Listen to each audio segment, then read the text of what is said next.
Todos temiam o Apache enjaulado, até que uma viúva ofereceu seu anel de casamento para comprá-lo, e suas vidas mudaram para sempre. O ano era 1727.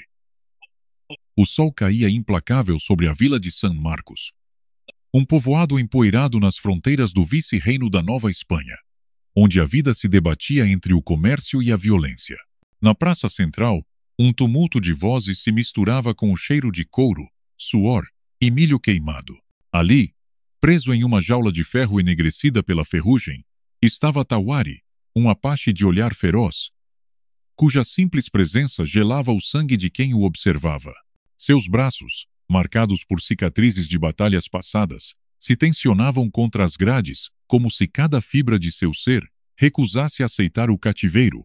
O pregoeiro, com voz áspera, gritava entre o burburinho: "Aqui está o demônio do deserto, aquele que tomou vidas e terras, aquele que desafiou soldados e frades. Hoje o mostramos como exemplo do que acontece com quem se levanta contra a coroa." As crianças choravam ao vê-lo, as mães desviavam seus olhos, e os homens, embora tentassem manter a compostura, evitavam cruzar os olhos com os de Tawari. Todos temiam que, mesmo atrás das grades, aquele homem pudesse atravessar suas almas com um único olhar. E então, em meio à multidão, surgiu Isabela de Haro, uma viúva de apenas 30 anos, coberta por um véu negro que ocultava a maior parte de seu rosto. Ninguém entendeu por que ela parou diante da jaula, nem por que não desviou o olhar do Apache quando ele a fitou diretamente, com aquele fogo que parecia consumir tudo ao seu redor. Ela não tremeu, não recuou, e no silêncio que se formou, sua voz brotou inesperada, suave mas firme. "Eu o compro." Um murmúrio percorreu a praça como um relâmpago. O pregoeiro ficou sem palavras, e os soldados riram incrédulos, até que a mulher ergueu a mão enluvada e mostrou o objeto que oferecia em troca. Um anel de casamento de ouro, gasto pelos anos mas carregado de memória e sacrifício.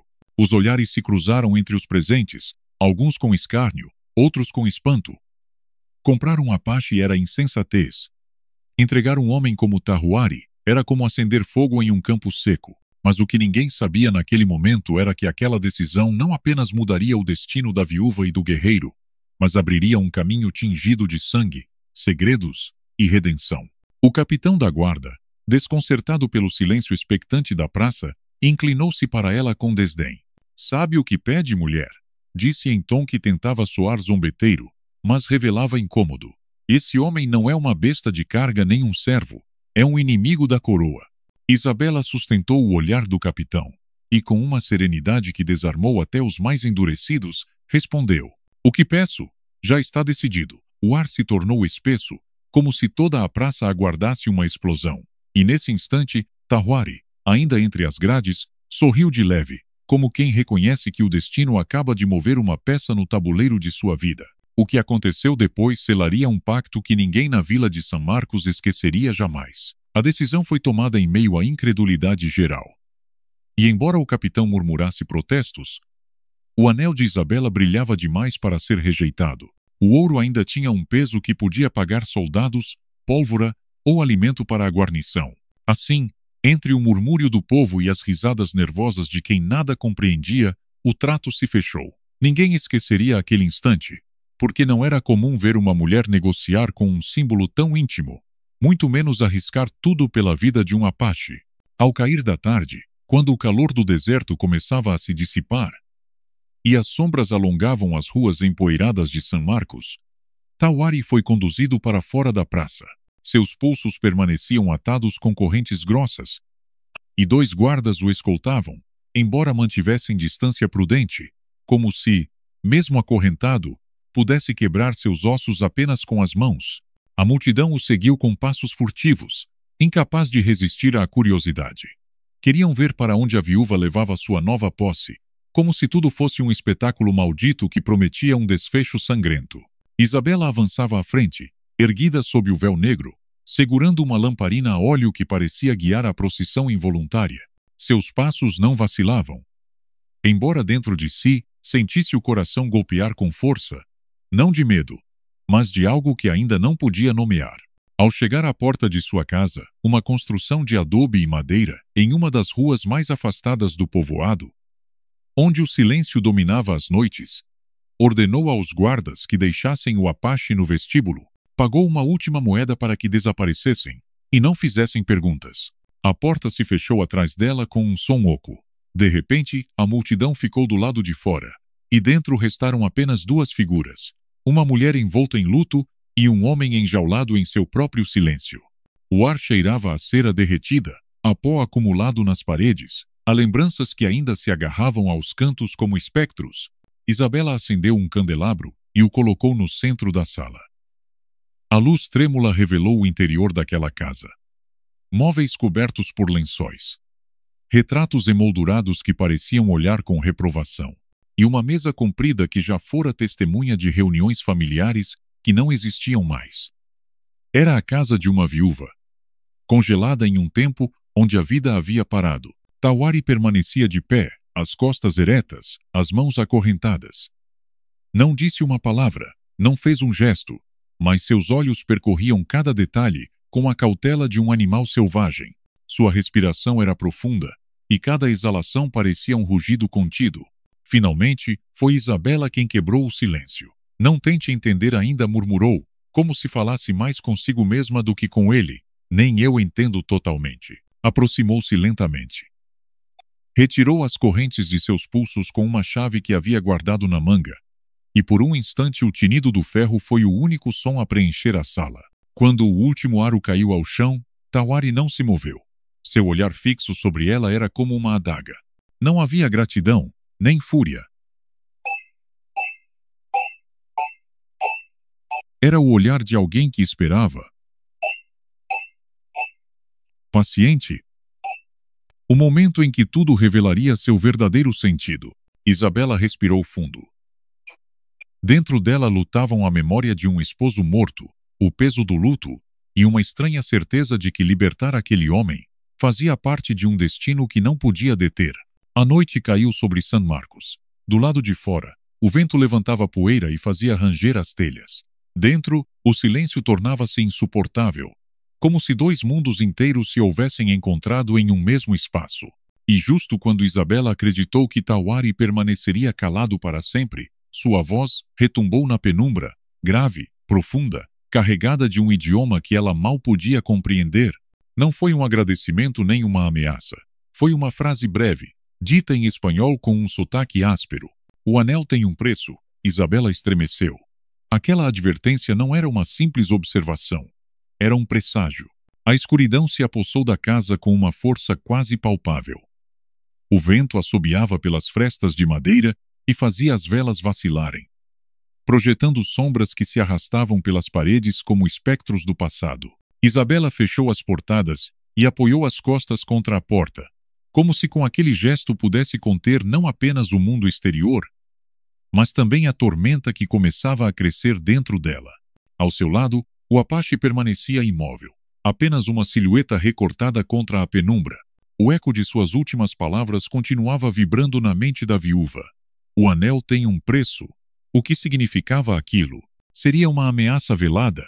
Uma lembrança de que a liberdade nunca se dá sem custo? Ou apenas um presságio de algo que ela ainda não compreendia?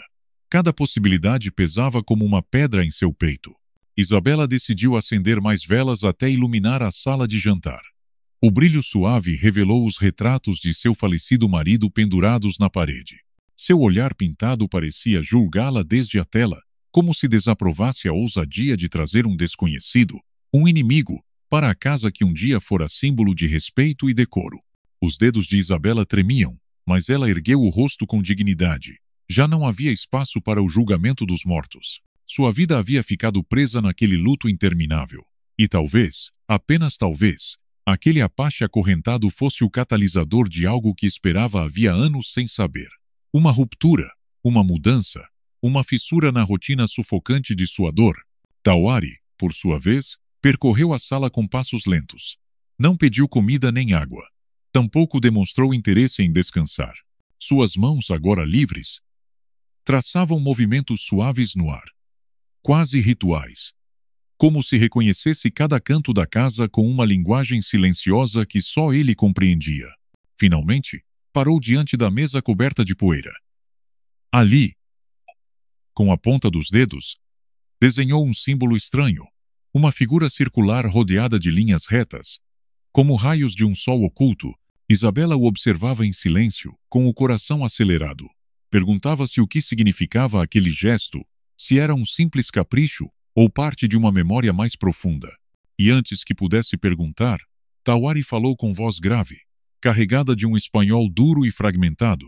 Esse anel não é só ouro, guarda promessas. Promessas não cumpridas trazem desgraça. As palavras, embora simples, penetraram fundo na viúva. O anel, o mesmo que havia selado sua união com um homem que já não respirava, tinha sido entregue como moeda para libertar outro. Seria aquilo uma traição à memória de seu esposo? Ou um ato de justiça contra os desígnios cruéis do destino? A dúvida instalou-se como veneno em sua mente, mesmo quando tentava convencer-se de que tinha feito o correto. O silêncio prolongou-se. Do lado de fora, um cão latiu para a lua, e o murmúrio do deserto entrou pelas frestas como um suspiro constante. Isabela decidiu preparar uma jarra de água e pão endurecido, o único que restava na despensa. Colocou os alimentos sobre a mesa, mas Tawari não os tocou. Olhou-a com uma intensidade que parecia atravessar sua pele, como se quisesse desnudar sua alma de segredos. "Por que me compraste?" perguntou enfim, e a crueza da pergunta fez Isabela baixar o olhar. Não soube responder de imediato. Poderia inventar desculpas, falar de piedade, de compaixão, até mesmo de impulso, mas nenhuma resposta seria suficiente. A verdade era mais obscura e íntima. Precisava salvar alguém para salvar a si mesma. "Porque estou cansada de perder", sussurrou por fim, com a voz quebrada, mas firme. "Perdi meu esposo. Perdi minha vida. Perdi tudo o que me fazia ser alguém. Não ia permitir que também te perdesses tu." O silêncio que se seguiu foi denso, e nele teceu-se algo invisível, um laço tênue que os unia além das palavras. Tawari não respondeu, mas tomou o pão e o partiu em dois. Ofereceu-lhe um pedaço, um gesto simples, carregado de um simbolismo inesperado. Partilhar o alimento como iguais, em uma casa onde até poucas horas antes ele era considerado uma besta selvagem. A noite avançou, pesada, interminável. Isabela recostou-se em uma cadeira, incapaz de dormir, enquanto a figura do Apache permanecia ereta junto à janela, vigilante, como se pressentisse que algo ou alguém poderia irromper a qualquer instante. E então, perto do amanhecer, o som chegou. Um galope distante, quase imperceptível, que se aproximava pelo caminho real. O coração de Isabela deu um salto. Não eram comerciantes nem viajantes, o ritmo era rápido demais, urgente demais. Tawari virou lentamente o rosto para ela e sussurrou uma única palavra, carregada de certeza: "Soldados." O amanhecer não veio com calma, mas com um rugido longínquo que estremecia o chão, como se a própria terra pressentisse a tragédia. Ao longe, onde o horizonte ainda estava coberto por névoas avermelhadas, começaram a distinguir-se sombras que se moviam em compasso implacável. No início, era apenas um rumor. Um murmúrio abafado que podia confundir-se com o vento cruzando as colinas.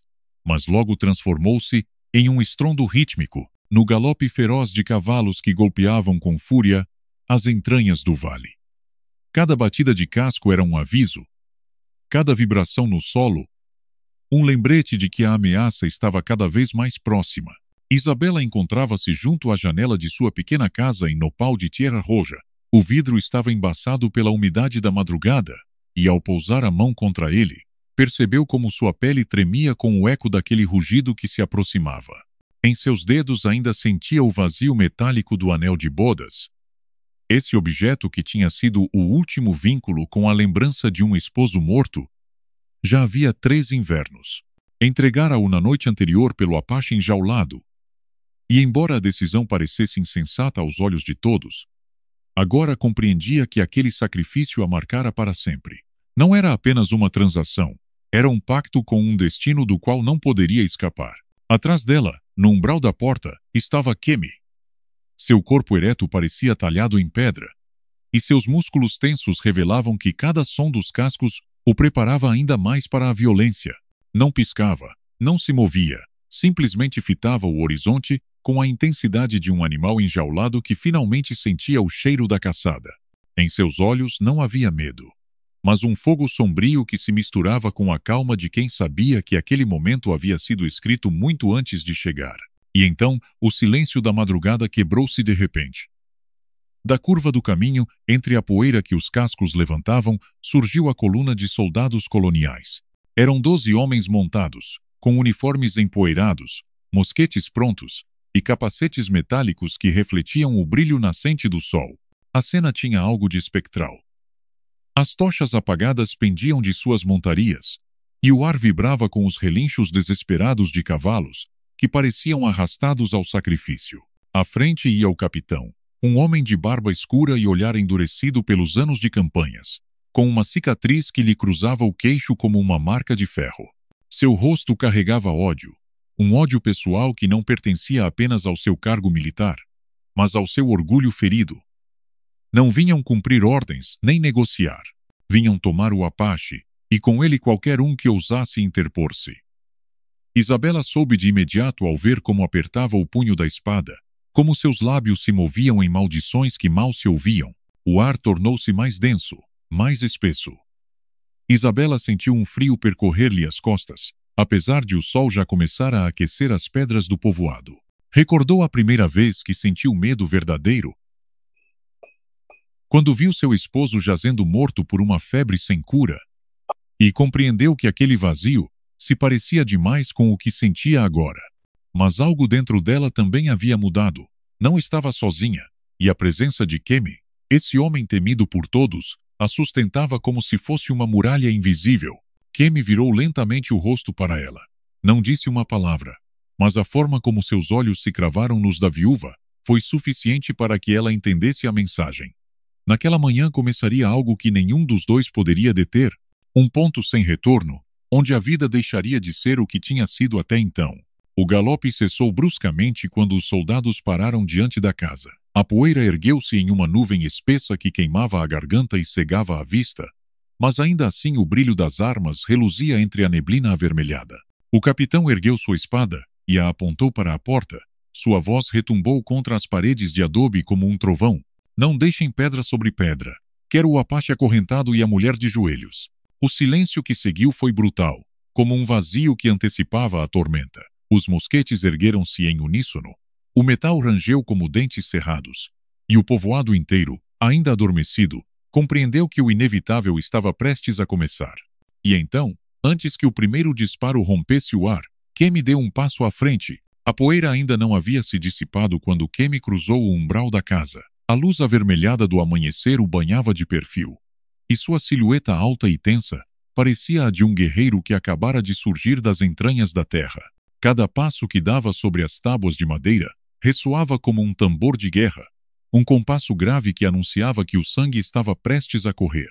Suas mãos, nuas, pareciam prontas para transformar-se em armas, e seus olhos, escuros e ardentes, cravaram-se no capitão com um desprezo que atravessava a distância. Os soldados puxaram com força as rédeas dos cavalos. As bestas, inquietas pela tensão no ar, golpeavam com os cascos o chão, levantando nuvens de poeira que cheiravam a ferro e a suor. A voz do capitão voltou a rugir, desta vez carregada de fúria e de um tom pessoal, como se aquele confronto fosse muito mais do que uma simples missão. Entreguem-me o Apache agora mesmo, ou queimarei tudo com vocês dentro. Isabela, que permanecia alguns passos atrás, sentiu a garganta se fechar. Suas pernas tremiam, mas não recuou. Passara anos demais fugindo da vida, escondendo-se atrás de muros invisíveis de silêncio e dor.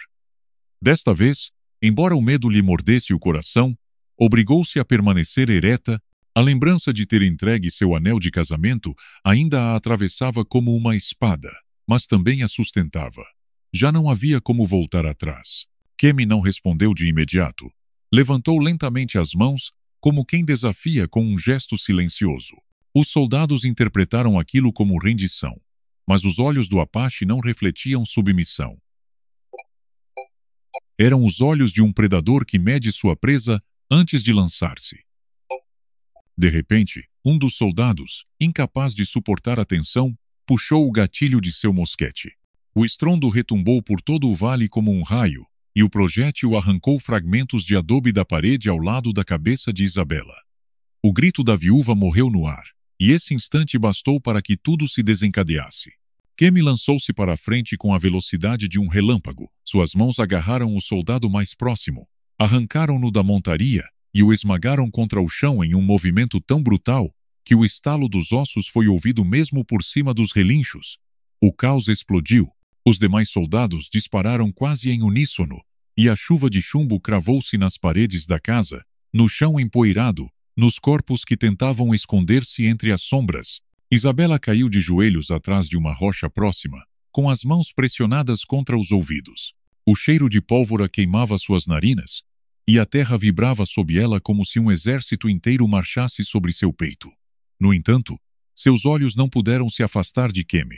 O Apache não parecia humano, movia-se entre a névoa de fumaça e poeira como um espectro invencível, arrancando mosquetes das mãos, derrubando cavalos, enfrentando o fio das espadas com uma ferocidade que não deixava respiro a seus inimigos. O capitão com a espada erguida avançou em meio à confusão. Sua voz rouca tentava impor ordem no caos. Matem-no! Matem-no agora! Mas nenhum dos seus parecia capaz de deter a fúria de Kemi. Cada tentativa de emboscada era desfeita com um golpe. Cada descarga de pólvora parecia perder-se no ar como se o próprio deserto protegesse o guerreiro. Isabela, de seu esconderijo, sentiu o coração martelar-lhe o peito até a dor. Não sabia se devia fugir ou resistir, se devia gritar por ajuda ou guardar silêncio. E então compreendeu. Seu destino já não estava em suas mãos, mas atado ao daquele Apache que lutava como se os espíritos de 100 gerações pelejassem dentro dele. Em meio à confusão, um disparo certeiro soou mais forte que os demais.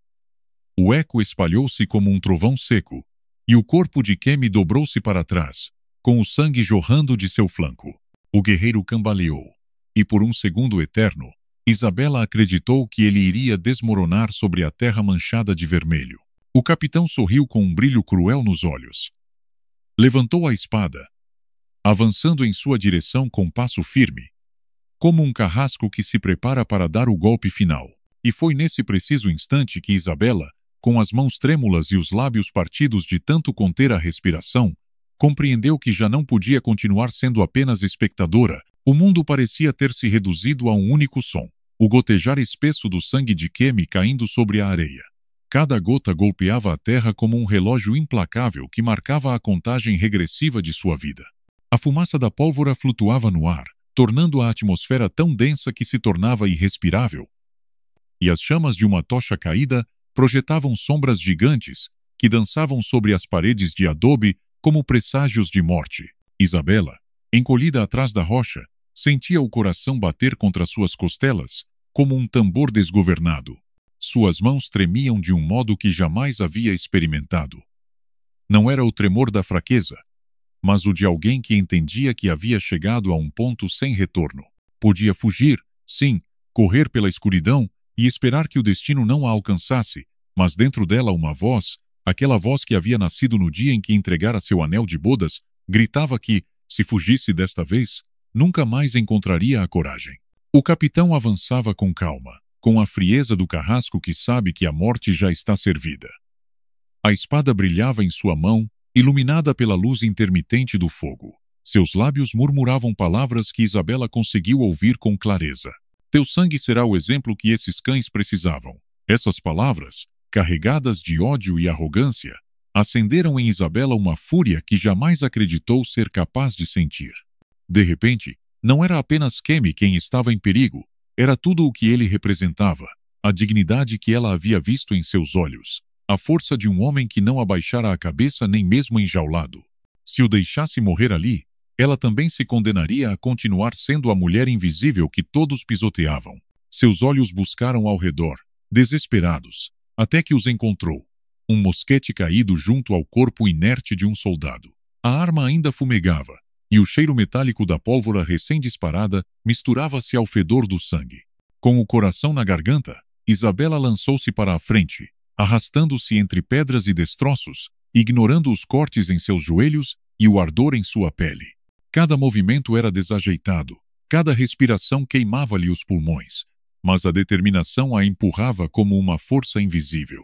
Quando seus dedos alcançaram o mosquete, quase o deixou cair pelo peso, e pela aspereza do metal. Nunca havia empunhado uma arma. Suas mãos, acostumadas ao trabalho doméstico e à fragilidade imposta por anos de submissão, pareciam ridículas segurando aquele instrumento de morte. Mas, ao mesmo tempo, sentiu algo distinto.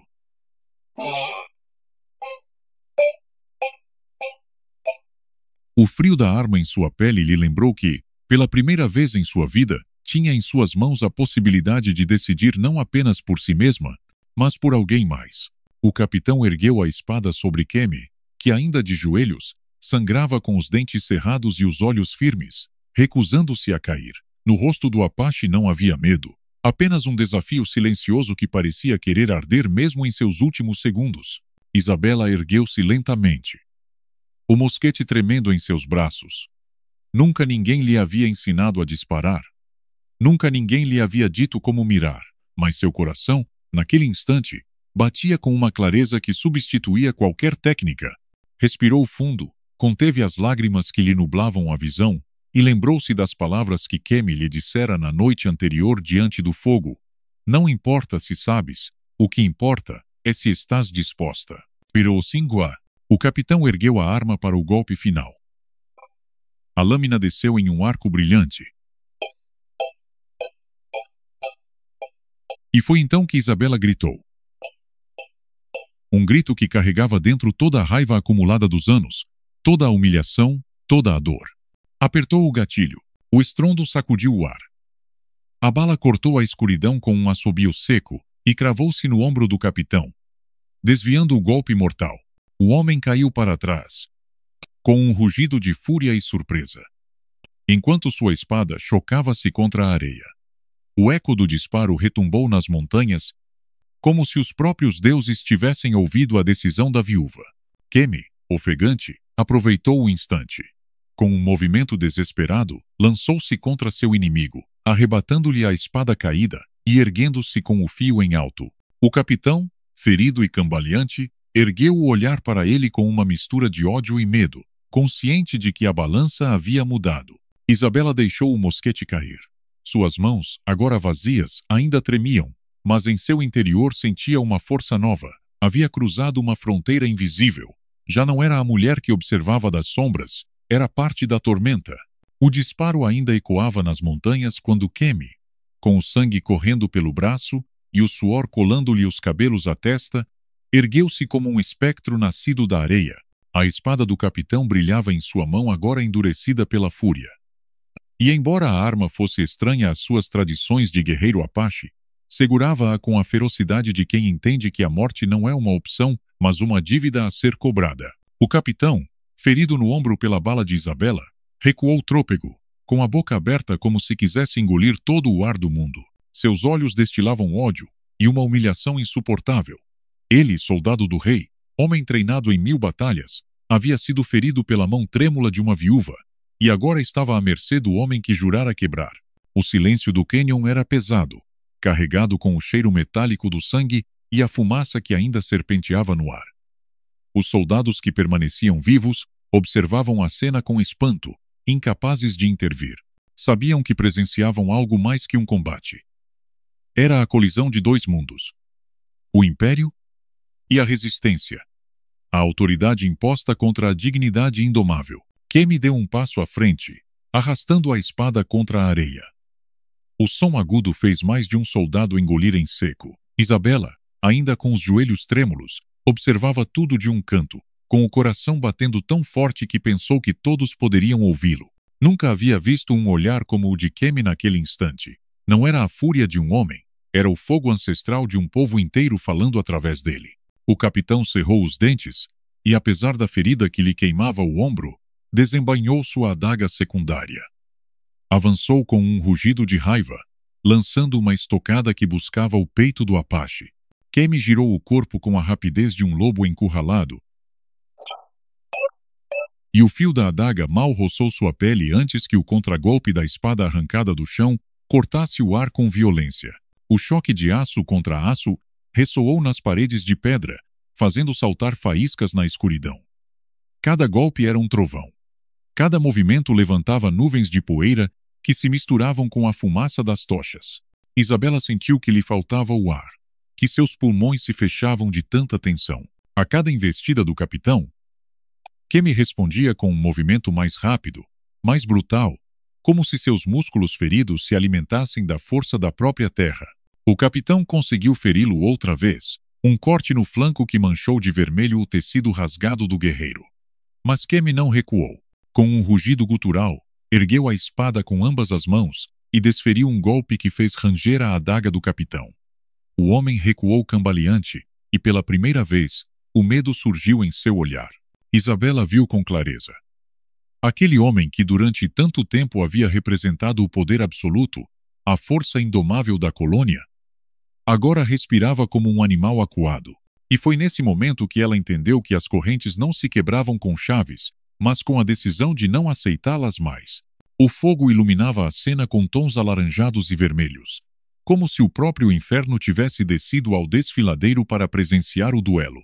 Os soldados, que até um instante atrás confiavam na autoridade do capitão, começaram a recuar pouco a pouco, murmurando entre si, sabendo que sem seu líder, não passavam de homens assustados em terras estranhas. Kemi ergueu a espada mais uma vez, e com um rugido que atravessou a noite, desferiu um golpe que desarmou o capitão. A adaga voou pelos ares e caiu aos pés de Isabela. O oficial caiu de joelhos, ofegante, com os olhos fixos na lâmina que agora brilhava a centímetros de sua garganta. O silêncio foi absoluto. Nem um cavalo relinchou, nem um soldado respirou com força. Isabela conteve um grito, com as mãos pressionadas contra o peito, observando o Apache erguer-se sobre seu inimigo, transformado em uma figura de fúria e poder. Mas o que veio depois não foi um corte, nem um derramamento de sangue. Foi algo mais perturbador, mais profundo, mais inesperado. Kemi baixou a espada lentamente, sem desviar os olhos do capitão, e falou com uma voz tão grave e firme que cada palavra ficou gravada na memória de todos os presentes. Não te matarei aqui. Tua vida servirá melhor como testemunho. Quando voltares, dirás o que viste. Dirás que um Apache te venceu e que uma mulher quebrou o medo. O capitão, com a respiração entrecortada, abaixou a cabeça. Não por respeito, mas porque não conseguia sustentar o olhar daquele homem. Isabela sentiu um arrepio percorrer-lhe as costas. Tinha esperado sangue, vingança, o fim do tirano. Mas o que presenciou foi diferente. Uma vitória que não dependia da morte, mas da humilhação mais profunda. O capitão foi arrastado por seus homens, trôpego, com as roupas em farrapos e a dignidade destroçada. Nenhum dos soldados que restaram teve coragem de fitá-lo nos olhos, porque sabiam que naquela noite ele havia sido quebrado de um modo que não se curava com ataduras nem repouso. O eco de sua derrota se espalhava pelo ar como um veneno invisível, impregnando cada canto do desfiladeiro e cravando-se na memória dos que haviam sobrevivido. Isabela permaneceu imóvel, com as mãos ainda trêmulas e os lábios secos de medo, enquanto via a sombra do inimigo desaparecer entre a poeira. O coração martelava em seu peito, não pelo alívio de estar viva, mas porque intuía o que viria depois. Homens como aquele capitão não esqueciam, não perdoavam e, sobretudo, não aceitavam que seu poder pudesse ser ridicularizado diante de todos. O que havia acontecido naquela noite não era um desfecho, era uma faísca que incendiaria algo ainda maior. Kemi, exausto, deixou-se cair sobre uma rocha. O sangue escorria pelo flanco e pelo braço, encharcando o tecido de seu torso nu, mas ele não demonstrava dor. Observava tudo com a calma de quem já havia vivido batalhas demais e sabia reconhecer quando a vitória era apenas um suspiro antes da próxima tormenta. Seus olhos cruzaram com os de Isabela, e ela compreendeu que não precisavam de palavras. Ambos sabiam que o verdadeiro perigo ainda não havia chegado. No silêncio que ficou após a retirada, os sons do desfiladeiro pareciam mais intensos que nunca, o estalar do fogo devorando os troncos, os gemidos dos feridos, o sussurro do vento arrastando a poeira impregnada de sangue. O ar cheirava a ferro e a fumaça. E essa mistura penetrava nos pulmões como um lembrete cruel de que a vida e a morte haviam se roçado de perto demais. Quando os primeiros raios da madrugada começaram a atingir de dourado as paredes do desfiladeiro, os Apaches que haviam presenciado a cena se aproximaram lentamente de Kemi. Alguns inclinavam a cabeça em sinal de respeito, outros o olhavam com uma mistura de orgulho e temor. mas nenhum conseguia esconder o que sentiam. Aquele homem não era apenas um guerreiro, era um símbolo. Havia derrotado o capitão colonial e poupado sua vida, e esse gesto o transformava em algo maior que um simples combatente. Era a voz de uma resistência que se recusava a morrer. Isabela observava tudo de um canto, com a pele arrepiada pela magnitude do que acabara de acontecer. Percebeu que sua decisão de entregar aquele anel não apenas havia mudado seu destino pessoal, mas abrira uma ferida que atravessava povos, exércitos e culturas inteiras, e, pela primeira vez, sentiu-se parte de algo que a superava. Algo maior que sua dor individual ou sua viuvez. Uma luta que a havia escolhido tanto quanto ela a havia escolhido. Mas a calma durou apenas algumas horas. Naquela mesma manhã, enquanto os guerreiros recolhiam os corpos de seus mortos e reforçavam as defesas improvisadas do desfiladeiro, um batedor regressou ofegante, com o rosto coberto de poeira e os olhos arregalados. Sua voz, quebrada pelo esforço, anunciou a verdade que todos temiam. Não eram todos, disse, engolindo em seco com desespero. O capitão fugiu, mas já enviou mensageiros. Estão preparando reforços. Vem com mais homens, com mais armas, com pólvora para arrasar tudo em seu caminho. Um silêncio gélido caiu sobre o acampamento. Alguns guerreiros cerraram os punhos, outros murmuraram preces em sua língua, e as mulheres abraçaram com força seus filhos, como se pudessem protegê-los do destino que se aproximava. Isabela sentiu um vazio lhe arrancar o ar dos pulmões. O que haviam vivido naquela noite não fora mais que um prelúdio, e o que vinha agora seria uma tormenta capaz de devorar não apenas os guerreiros, mas cada criança, cada ancião, cada vida que pulsava naquele refúgio. Kemi levantou-se com dificuldade, mas com a firmeza de quem não permite que o cansaço governe seus atos. Suas palavras foram poucas, mas cada sílaba caiu com o peso de uma rocha sobre os corações de todos.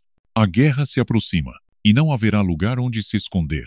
Os olhos de Isabela se encheram de lágrimas, mas não eram de medo, e sim de uma mistura estranha de dor e determinação. Havia perdido demais na vida para continuar sendo espectadora. Aquele desfiladeiro, aquelas pessoas que a olhavam com desconfiança e esperança ao mesmo tempo, eram agora seu lar. E embora as sombras da vingança crescessem no horizonte, soube que estava disposta a lutar, não apenas por si, mas por todos. O vento soprou com mais força, levantando redemoinhos de poeira que pareciam figuras espectrais dançando sobre as rochas. E nesse murmúrio áspero que trazia consigo, Isabela acreditou ouvir a voz de seu marido morto, não chamando-a para o passado. O amanhecer do dia seguinte não trouxe alívio. O sol, impiedoso e ardente, caía sobre as paredes de pedra do desfiladeiro como uma lâmina de fogo que não perdoava ninguém.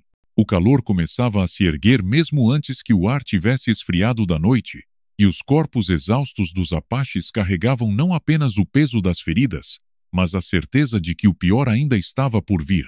Isabela caminhava entre eles, com passos inseguros, observando como cada rosto estava marcado por uma tensão silenciosa.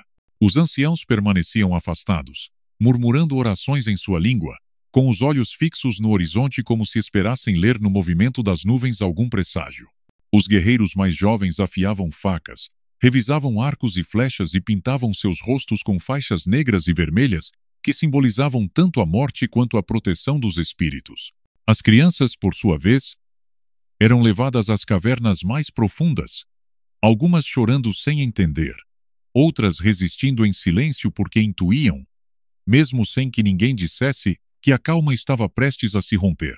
Kemi permanecia de pé sobre uma rocha alta, com a pele ainda manchada de sangue seco, e os músculos tensos como se fossem ramos de ferro. Dali podia ver a saída do desfiladeiro e o vasto deserto que se estendia além. Seus olhos, escuros como poços profundos, não piscavam. Esperavam ver o primeiro pó levantado pelos cavalos inimigos, o primeiro reflexo metálico das armaduras coloniais. Ao seu redor, alguns guerreiros o observavam como se dele dependesse tudo, e a realidade era que sim, tudo parecia girar em torno daquele homem que havia desafiado um império e voltado com vida. Isabela, com os cabelos soltos e o rosto endurecido por uma mistura de medo e determinação, aproximou-se dele. Em sua mão ainda carregava o arco que ele lhe entregara na noite anterior. Não sabia se conseguiria usá-lo. Não sabia se teria coragem de voltar a tensionar a corda e soltar a flecha, mas o segurava como se naquela madeira áspera estivesse a única certeza de que já não era a mulher curvada que vivera sob o jugo de outros. Eles virão hoje? Perguntou com a voz trêmula, mas firme, olhando para o horizonte como se esperasse que as rochas lhe dessem a resposta. Kemi não girou a cabeça, mas sua voz chegou grave, como um trovão contido. Eles virão. E não serão 20 desta vez. Serão muitos mais. Virão com cavalos frescos, com mosquetes carregados, com barris de pólvora. Virão para apagar até o último vestígio deste lugar. Isabela engoliu em seco, sentindo como aquelas palavras se cravavam em seu peito. Parte dela queria correr, esconder-se na caverna mais profunda, mas outra parte, mais forte, mais nova, recusou-se. Já não podia permitir-se viver fugindo de tudo. Aquele desfiladeiro, aqueles homens, aquelas mulheres e aquelas crianças que a haviam aceitado ainda que no início com desconfiança, eram agora sua família e ela não estava disposta a deixá-los ser devorados pela fúria de um capitão humilhado. Os exploradores regressavam um após o outro, cada vez com notícias mais inquietantes. Um deles, suado e com a respiração entrecortada, anunciou que havia visto colunas de fumaça no horizonte. Outro confirmou que tinha ouvido tambores de guerra que não eram de apaches, mas de soldados avançando com passos firmes. E, finalmente, um jovem chegou com a voz quebrada, assegurando que não eram dezenas, mas centenas os que marchavam em direção a eles. O silêncio que se seguiu a essas palavras foi espesso, como um véu que caiu sobre todo o acampamento. Alguns apaches abaixaram o olhar, outros cerraram os dentes de raiva, e as mulheres abraçaram com mais força as crianças. Isabela sentiu um arrepio percorrer-lhe as costas, mas não desviou os olhos de Kemi. Queria saber o que ele faria, como responderia aquele homem que parecia feito de pedra e fogo. Kemi levantou o rosto para o céu, como se buscasse nas estrelas ainda visíveis uma resposta que não estava na terra. Depois, com um movimento lento, mas seguro, tomou seu machado e o ergueu sobre a cabeça. Sua voz ressoou em todo o desfiladeiro, firme, implacável, carregada de uma energia que estremeceu até a própria rocha. Que venham. Não encontrarão escravos, não encontrarão sombras. Encontrarão um povo que prefere morrer com fogo nas mãos do que viver de joelhos. O grito que se seguiu dos apaches foi como um rugido de montanha, um trovão que explodiu contra as paredes do desfiladeiro e fez tremer o chão sob os pés de Isabela. Ela o sentiu na pele, no sangue, no coração. Já não havia volta. O que vinha era inevitável, e cada alma naquele desfiladeiro o sabia. O sol já estava alto quando finalmente chegou o som que todos temiam. Um rumor de cascos que se multiplicava como um eco sem fim. O avanço de um exército que não vinha negociar, mas destruir. O ar encheu-se de poeira muito antes de que as figuras fossem visíveis, e o horizonte começou a tingir-se de um brilho metálico que parecia devorar o céu. Isabela apertou o arco entre as mãos, sentindo o suor escorrer-lhe pela testa, o coração martelar em seu peito. Kemi avançou. Sua silhueta recortada contra o sol, como se fosse um espírito nascido do próprio deserto, e a tribo o seguiu, com um silêncio reverencial. Então o som dos tambores inimigos explodiu no ar, profundo, ameaçador, como se os deuses da guerra houvessem despertado. E nesse instante, Isabela soube que o dia que começava marcaria não apenas seu destino, mas o de todos os que habitavam aquele desfiladeiro esquecido. O exército colonial já estava ali. O choque não começou com uma única bala, mas com um rugido coletivo que estremeceu cada canto do desfiladeiro. Os cascos dos cavalos coloniais golpearam a terra como um tambor de guerra imparável. E a nuvem de poeira que levantavam cobriu o sol, fazendo a manhã parecer uma tarde de tormenta. Os soldados avançavam com disciplina férrea, em formação fechada, erguendo os mosquetes como se fossem uma extensão de seus braços, e seus gritos de comando entrelaçavam-se com os relinchos dos cavalos. Do alto das rochas, Isabela viu o brilho das baionetas como lâminas em brasa, e um arrepio percorreu-lhe todo o corpo. Os apaches não esperaram que o inimigo chegasse ao coração do desfiladeiro. Das alturas, começaram a lançar uma chuva de flechas que assobiavam no ar como avisos de morte. Cada projétil ardia com um fogo improvisado, Pequenas tochas que desciam como estrelas cadentes contra as fileiras compactas de soldados. Alguns homens caíram em chamas, seus gritos rasgavam o ar, mas o resto manteve a formação, avançando com a brutalidade cega de um exército que não conhece piedade. Kemi, com seu machado erguido, liderava a defesa no chão. Sua figura parecia maior que a própria vida, avançando entre as sombras da fumaça e da areia levantada pelos cavalos. Golpeava com uma força sobre-humana, derrubando os primeiros inimigos que conseguiam romper o círculo de defesa. Seu rugido era um eco que se confundia com o estrondo dos mosquetes. E cada golpe seu parecia ressoar até nas entranhas das montanhas. Isabela, por sua vez, permanecia em uma rocha alta, o arco em suas mãos, as pernas trêmulas, o coração desbocado. Recordava cada instante de sua vida sob o domínio de um marido cruel, cada golpe recebido em silêncio, cada olhar de desprezo que a havia reduzido à sombra. E agora, com a corda tensionada e a flecha tremendo na madeira, compreendia que aquele momento não era apenas uma batalha, era a prova de quem havia decidido ser. Soltou a corda e viu sua flecha atravessar o ar, até cravar-se no ombro de um soldado que se dispunha a disparar contra uma criança. O grito do homem foi breve. E o olhar da criança, que fugiu para a caverna mais próxima, atravessou-a como um punhal. Ela havia salvado uma vida, mas a fúria inimiga era implacável. Os mosquetes começaram a disparar em ondas, cada descarga um trovão que sacudia os muros de pedra. Fragmentos de rocha saltavam em todas as direções. Alguns homens caíram atravessados pelo chumbo, e as mulheres que não haviam conseguido fugir gritavam enquanto corriam para as cavernas com os pequenos nos braços. O ar encheu-se de fumaça, de cinza, de sangue. Isabela desceu da rocha, impulsionada por um instinto que não sabia que tinha. Correu entre os corpos caídos, desviou-se de cavalos enlouquecidos e lançou-se em direção a um grupo de mulheres que lutavam para tirar os feridos do campo aberto. Suas mãos mancharam-se de vermelho quando tentou estancar a hemorragia de um ancião atingido no peito, mas logo compreendeu que a morte já o havia reclamado. Fechou os olhos do homem com dedos trêmulos e continuou correndo, porque ficar parada era morrer. O capitão colonial, com a cicatriz cruzando-lhe o rosto, apareceu em meio ao caos como um demônio de ferro. Sua espada brilhava sob o sol, cortando tudo em seu caminho, e sua voz retumbava como um chicote. Arrasem tudo, que não reste nem a lembrança desta praga. Quando seus olhos encontraram os de Kemi, a fúria do homem tornou-se pessoal.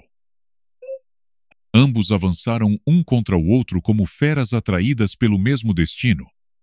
E o choque de suas armas fez saltar faíscas no ar. Espada contra machado. Duas vontades irredutíveis enfrentadas no coração do desastre. Os demais ficaram em segundo plano. Aquele duelo era o centro de tudo, o instante em que a história se decidiria. Isabela observava com a alma em suspense. Cada movimento era um suspiro entre a vida e a morte. O capitão golpeava com técnica e disciplina, cada corte calculado para rasgar a carne. Kemi respondia com a força bruta da raiva ancestral, com a memória de seus mortos guiando seus braços. O suor, o sangue e a poeira os envolviam em uma dança selvagem que parecia não ter fim.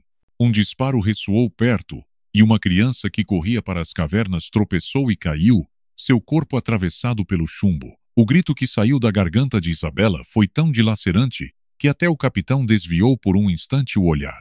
Esse segundo bastou para que Kemi cravasse a cabeça de seu machado no chão, desviando o golpe da espada e derrubando seu inimigo, mas não conseguiu terminá-lo.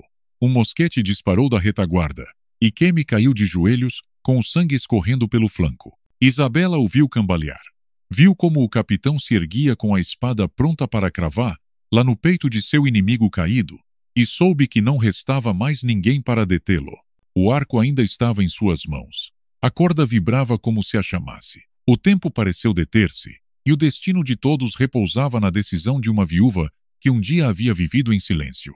A corda se tensionou. A pergunta era: teria ela a coragem de soltá-la mais uma vez? O instante parecia suspenso em um fio invisível, como se o próprio tempo hesitasse em avançar, retendo o ar nos pulmões de todos os que ainda permaneciam vivos naquele desfiladeiro tingido de fumaça e sangue. O capitão, com a espada erguida, tinha o rosto deformado pela raiva e pela humilhação acumulada. sua cicatriz brilhando como um lembrete de feridas antigas e de uma vingança que havia jurado cumprir. Diante dele, Kemi mantinha-se de joelhos, com o machado ainda preso à mão. Mas o sangue que jorrava de seu flanco enfraquecia suas forças e sua respiração tornava-se um ofegar rouco que parecia anunciar o fim de uma resistência impossível. Isabela, a poucos passos, sentiu como suas mãos suavam sobre a madeira do arco. Tudo o que havia vivido, tudo o que havia calado, a violência que suportou de um marido que a reduziu a uma sombra, os olhares de desprezo de um povo que jamais a defendeu, as lágrimas derramadas em silêncio por noites inteiras. Tudo estava ali, condensado naquela flecha que tremia sobre a corda tensa.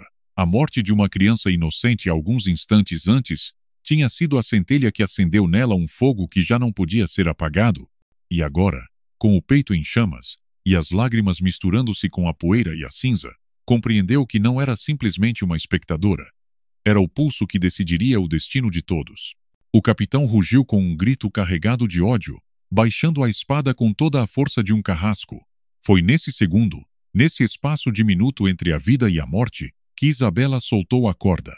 A flecha voou como um raio de fogo, cortando o ar com um assobio seco e certeiro, e cravou-se no peito do capitão com tal violência que a lâmina de sua espada parou no meio do caminho, tremendo a poucos centímetros do rosto de Kemi. O grito que saiu da garganta do militar foi breve, um som gutural que se perdeu no estrépito da batalha. E seu corpo caiu pesadamente sobre a areia tingida de vermelho, com os olhos abertos em um gesto de incredulidade eterna. Um silêncio brutal apoderou-se do desfiladeiro. A fumaça dos mosquetes flutuava no ar como um véu espectral, as tochas ainda crepitavam acesas, e os últimos soldados coloniais, ao ver seu líder cair, largaram as armas e fugiram em debandada, devorados pelo pânico. Os ecos dos cascos foram se perdendo na distância, e só ficaram os corpos inertes, o cheiro metálico do sangue e o estalar inquietante das chamas que consumiam os estandartes caídos. Isabela baixou o arco de suas mãos trêmulas, como se o peso daquela decisão a tivesse esvaziado por dentro. Sentiu as pernas falharem e desabou de joelhos, com o peito sacudido por um soluço que carregava anos preso em sua garganta. Havia matado, sim, mas não era a culpa o que a afogava, e sim uma mistura estranha de dor e libertação. Como se cada fibra de seu ser compreendesse que aquela flecha não apenas atravessara o corpo de um homem, mas também as correntes invisíveis que a haviam mantido prisioneira por toda a vida. Kemi levantou-se com esforço, apoiando-se em seu machado, a ferida ainda sangrando, mas seus olhos acesos com uma gratidão feroz. Caminhou até ela e, em um gesto inesperadamente suave para um guerreiro marcado pela violência, tomou seu rosto entre as mãos manchadas de vermelho e a obrigou a olhá-lo nos olhos. Não disse nada por alguns segundos. Não era necessário.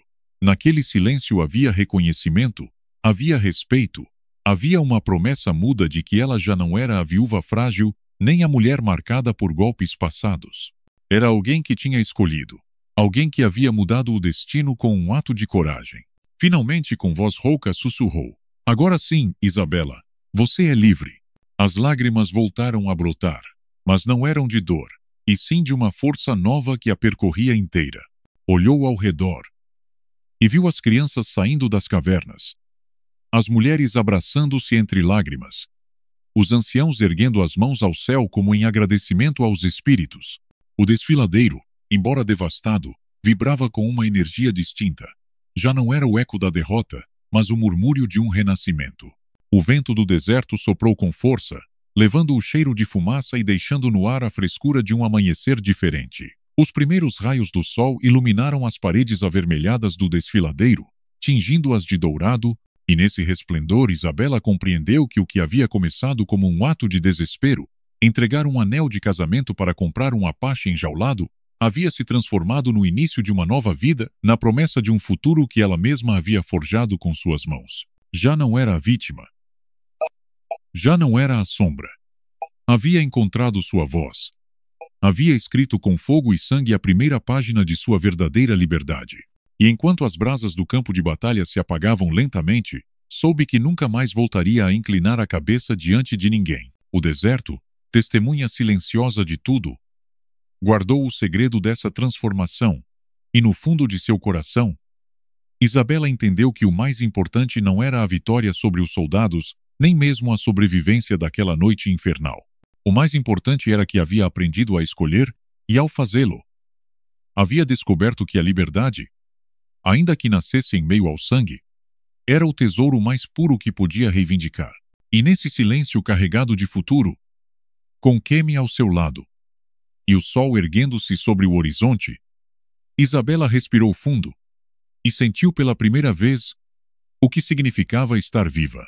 Se esta história deixou uma marca em sua alma, deixe-nos um gostei. Escreva nos comentários a palavra amor, para que saibamos que você chegou até o fim. Compartilhe esta jornada com alguém que acredita em segundas oportunidades e inscreva-se no canal para mais histórias que curam, inspiram e transformam.